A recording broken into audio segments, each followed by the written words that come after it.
Fala pessoal que acompanha o canal do Grande Prêmio, tudo certo? Eu tô aqui mais uma semana, eu sou João Pedro Nascimento, comentarista da Fórmula E. Aqui no nosso canal transmitimos a temporada completa, encerrada no último fim de semana com vitória dupla de Nick Cassidy no EP de Londres. Com rodada dupla, né? Uma corrida no sábado, outra corrida no domingo. O Nick Cassidy levou as duas justamente no seu fim de semana de despedida da Jaguar. Ele que está indo para o grupo Stellantis, né, e vai assumir um posto em uma das equipes do grupo na próxima temporada da categoria.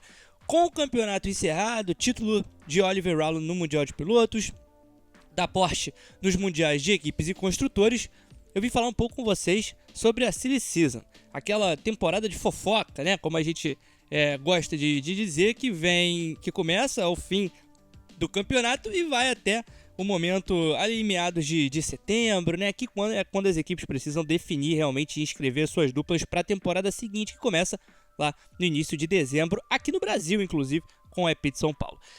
E tem um ponto central em toda essa história, em toda essa silly season da Fórmula E, há um ponto central que acaba, assim como a gente viveu na Fórmula 1 na temporada passada, depois que o Hamilton fechou com a Ferrari e aí o Sainz ficou naquela indecisão, né, para saber onde ia, e acabou travando realmente o mercado, que só se destravou depois, né, que ele decidiu ir para Williams, enfim.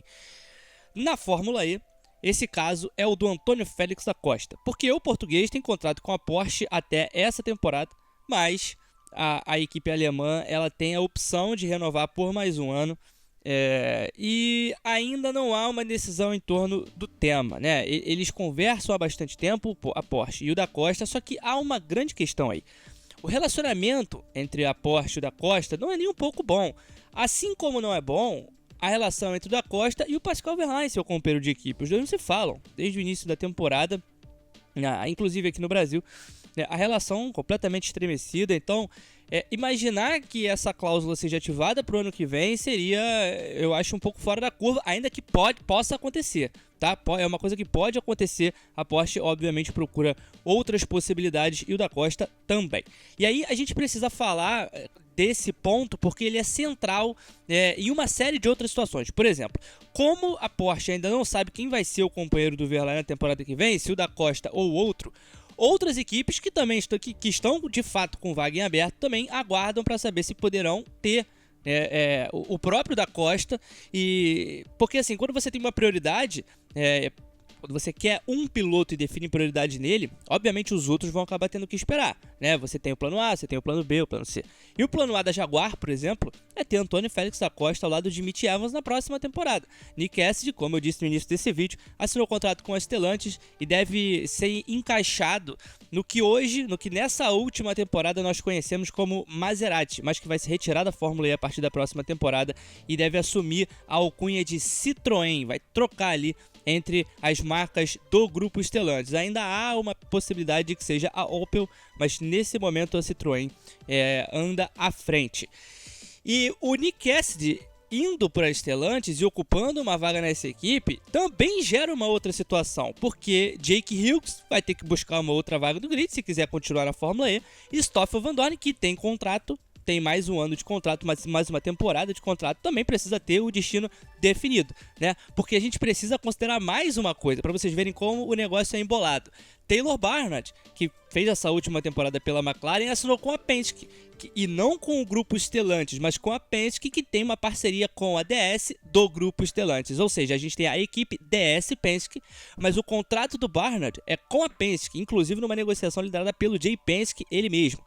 Então, a ideia aí é que na quarta geração de carros, a Penske e a DS, elas se separem, né? Isso aí já está muito claro. A Stellantis quer ter uma equipe, digamos, própria no grid, em que ela possa tomar todas as decisões. Não é o caso, né? Porque nesse caso há essa parceria com a Penske, que inclusive acaba tendo um poder de decisão bem maior na equipe, e já é assim há algum tempo.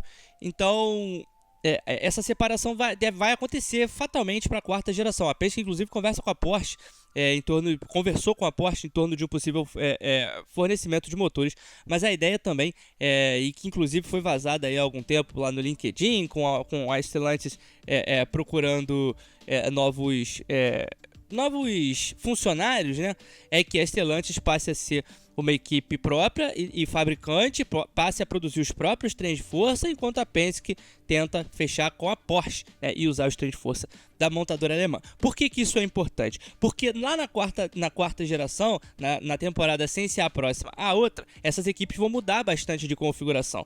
Então, para essa próxima, que é quase como um aquecimento para o início da quarta geração, a gente já deve ver algumas mudanças. Por exemplo, a dupla de equipe da DS Penske, formada por Maximilian Günther e Jean-Henrique Verne, deve ser desfeita. O Günther provavelmente segue para a temporada que vem, mas o lugar do Verne deve ser ocupado pelo Barnard, já que ele assinou contrato com a Penske. E aí o Jean-Henrique Verne, que é contratado do Stellantis, deve fazer a mudança ali para Maserati e formar a dupla com o Nick Cassidy. Lembrando, a Maserati, eu chamo de Maserati porque foi esse nome na última temporada, mas e ainda não foi definido se será Opel ou Citroën. Mas eu vou continuar chamando de Maserati, já que a gente ainda não tem o nome definido. Então, essas duas duplas já devem mudar para a temporada que vem, mas pelo menos elas têm contratos assinados. E quem não tem? O Jake Hughes busca uma vaga no grid. Inclusive, o Jake Hughes olha para a Jaguar como uma possibilidade, porque a Jaguar pode olhar ali também para o britânico como um tampão para a próxima temporada. E pensando já na quarta geração, há rumores de que a Jaguar se interessa pelos serviços de Jake Dennis, o cara da Andretti na Fórmula E, o cara que massacrou todos os companheiros de equipe na equipe americana e que comanda o projeto desde que chegou na categoria e tomou as rédeas da situação. A questão é que o Dennis não esconde nem um pouco a vontade de fazer parte de uma montadora, coisa que a Andretti não é. Ele é cliente e usa trem de força Porsche, e inclusive para a quarta geração vai desfazer também essa parceria e ir atrás da Nissan. Conversas, já há um acordo verbal, inclusive, entre a Nissan e a Andretti pelo fornecimento de motores japoneses na quarta trens de força, né? Na quarta geração da categoria, na temporada 2026-2027. Mas voltando para a temporada 2025-2026, que começa agora no final de 2025, a gente tem todas essas situações para serem desmembradas. Então vocês veem, eu falei da Jaguar, que o Nick Cassidy está indo embora e o interesse é o da Costa. Se o da Costa fica na Porsche, por exemplo, ou fecha com outra equipe, por exemplo, uma Envision, para substituir um Robin Fries, para querer participar do Mundial de Endurance, né, e fazer esse programa duplo Fórmula E WEC, que ele quer muito voltar a fazer, e a Jaguar não é a melhor equipe para você buscar isso, a Jaguar vai ter que ir em busca de outro nome. O Jake Hughes pode ser esse nome, mas será que o Jake Hughes é um piloto que você quer ter a longo prazo na sua equipe? Não que o Jake Hughes seja um mau piloto, é claro, mas podendo olhar o Jake Dennis, um campeão mundial, né, então há essa possibilidade. O próprio Robin Fries, ele não tem permanência garantida na próxima temporada. Sebastian Buemi deve seguir na Envision, mas pro outro lado da garagem, a Envision, o próprio Fries admitiu que chegou em Londres sem nada acertado pro ano que vem, seja com a própria Envision ou com outra equipe. Então, tem muita coisa. Essa silly season da Fórmula E vai ser muito movimentada. A gente vai ter um bololô danado para decidir essas vagas. Algumas já estão confirmadas. Lucas de Grassi e Zane Maloney formarão a dupla da Lola Yamaha na temporada que vem. Não há motivos para crer uma saída de Mitch Evans da Jaguar, por exemplo. Pascal Wehrlein vai seguir na Porsche. Mas tem muita vaguinha aí que a gente precisa entender ainda como vai acontecer. Fazendo um pequeno resumo, né, de cabeça aqui, inclusive, Robin Fries, Jake Hughes, Stoffel Vandoorne são três pilotos que precisam encontrar um caminho, né, para a temporada que vem, que tentam encontrar um caminho. David Beckman, que só somou 1 ponto e na última corrida não deve ficar para o grid da temporada que vem. E ainda temos o caso de Nico Miller. Precisamos falar de Nico Miller porque quando o Nico Miller era contratado, é piloto de fábrica da Porsche. A Porsche contratou o Nico Miller ao fim da temporada passada, depois de uma grande temporada na Abt Cupra, e colocou o Nico Miller na Porsche, da Andretti, a sua cliente no grid, para teoricamente ter o Nico Miller lá 1 ano e aí levar o Nico Miller para a equipe principal, para ser companheiro do Wehrlein e substituir o da Costa, o que gera um plano claro para essa temporada.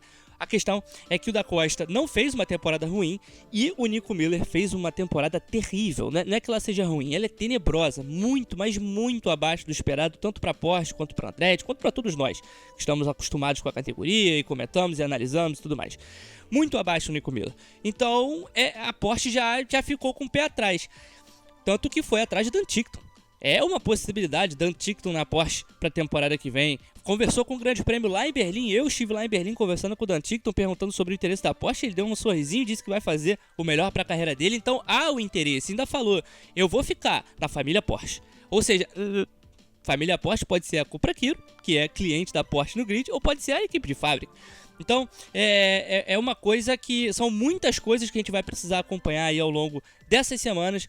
E certamente eu voltarei aqui para falar mais vezes sobre a Silly Season da Fórmula E. Voltem para contar quantos nomes eu citei ao longo desse vídeo, quantos nomes de pilotos e de equipes, para vocês terem uma ideia de como isso vai ser movimentado. É só um aquecimento, tá? Porque para a quarta geração, a expectativa é de que haja uma renovação e tanto nesse grid, com gente pulando da Fórmula 2, da Fórmula 3.